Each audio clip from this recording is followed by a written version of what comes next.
Жирафів, бегемотів та рідкісних мавп перевозитимуть з Китаю до звіринця окупованого Криму. Про вдалу оборудку з Піднебесною похизувався зоомародер і власник сафарі-парку «Тайган» Олег Зубков в інтерв'ю російському пропагандистському радіо «Спутник» в Криму. Прикметно, що запис етеру уже через кілька годин після публікації видалили і зі сторінок Зубкова, і з ресурсів «Спутник». За словами бізнесмена і колаборанта, проєкт з перевезення китайських тварин до Криму передбачений угодою про співпрацю із зоопарками Китаю, зокрема Чималонгом, що на півдні країни. Допомогти із доставкою мають так звані московські партнери. Это обмен животными с китайскими зоопарками. Тут главное – документальное оформление и логистика. Турне китайськими зоопарками Олегу Зубкову влаштували з вдячності за щедрий подарунок. Кримський зоомародер передав пекінському звіринцю лева Шерхана, незаконно вивезеного з окупованого Донецька ще левеням. Він уже кілька тижнів живе у Мінському зоопарку в Білорусі, поки Москва оформлює документи про перше вивезення викраденої тварини за кордон. Прогулюючись китайськими базарами, Зубков пригледів поповнення і для свого крокодилярію – лише по $100 за особину. Как продавали на рыбном рынке крокодилов с ферм, так и сейчас продают. Посмотрите, пожалуйста, сколько их. Для крокодилярия я мечтаю купить здесь крокодилов и доставить их в крокодилярии, который мы строим. Здесь они продаются по цене, собственно говоря, удобоваримой, по цене на еду. У тому ж нині недоступному етері пропагандистського радіо «Спутник» в Криму Олег Зубков сам зізнався у вивезенні з окупованого Бердянська, Донецька, Мелітополя, Маріуполя та інших міст близько 200 тварин. Це леви, зебри, ведмеді і не тільки. Зоомародер має зелене світло через усі російські блокпости на окупованих територіях задля поповнення колекції власного парку «Тайган» і зоопарку «Казка» в Ялті. І за кожну злочинну експедицію, як і за щедрі дарунки у десятки гектарів землі, Зубков дякує окупаційному ватажку Криму Сергію Аксьонову. Жителя Ак'яра остаточно засудили до 15 років колонії суворого режиму. Третій апеляційний суд Росії затвердив незаконний вирок 45-річному чоловікові, визнаному винним у нібито шпигунстві. ФСБ стверджує, що бранець сам зв'язався зі Службою безпеки України і невдовзі буцімто передавав інформацію про розташування російських військових частин, пересування і місця базування кораблів та підводних човнів Чорноморського флоту, а також бонових загороджень у бухтах окупованого міста. Мовляв, усе, що необхідно для ракетних і дронових ударів. В якості доказів російські силовики продемонстрували знайдені під час облави український прапорець, закордонний паспорт старого взірця та обкладинку з прапором Сполученого Королівства, беззаперечні свідчення з західних впливів.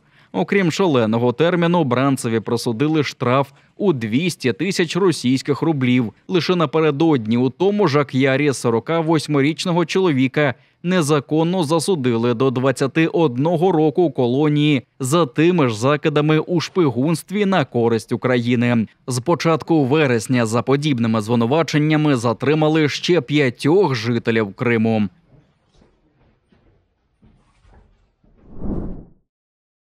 Завантажений балкер-крадій прямує з Гефе до ліванського Триполі. У закритому кримському порту судно «Сан Космас» під прапором африканської держави Свазиленд перебувало з 27 вересня і щонайбільше до 8 жовтня, помітила журналістка проєкту розслідувань «Сі Крайм» Центру «Миротворець» Катерина Яресько.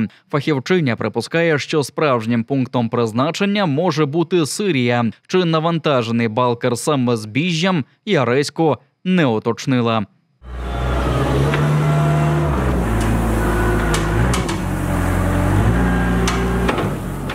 Балкер «Сан-Космас» вже неодноразово фіксували в окупованому Криму з 2022 року, зокрема у портах Кефе та Ак'єра. Спочатку під назвою «Лаодісея» та сирійським прапором, а потім уже як «Сан-Космас» під прапорами Сирії, Танзанії і тепер Свазиленду.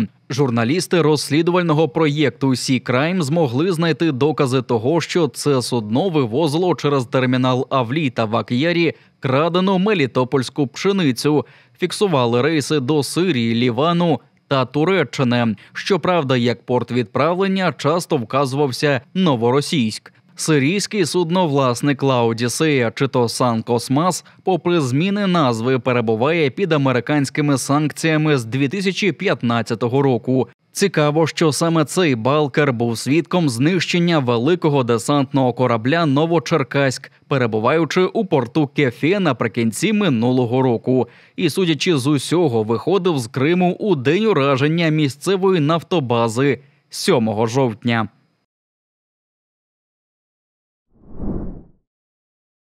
Точні, потужні, ребостійкі та вкрай необхідні кримським штурмовикам. Це про ударні дрони Heavy Shot від українського виробника Gurzuv Defense, на які чекають оператори 48-го окремого штурмового батальйону імені Номана Челібіджихана. Бійці стримують російську навалу на Донеччині, а Heavy Shot, за їх словами, допоможуть тримати оборону та контратакувати, скидаючи на ворожі голови потужні вітання, вибиваючи російську піхоту, техніку, склади і командні пункти. В залежності від комплектації такі дрони несуть до 8 мін, а це до 40 кілограмів навантаження, долаючи до 20 кілометрів. При цьому Heavy Shot оснащений якісною 2К-камерою та 30-кратним зумом. Стійкий до реп та автоматично повертається на базу. Долучитися до збору можна донатом на банку Моно за QR-кодом на вашому екрані та за іншими досяжними реквізитами – PayPal і картки Моно.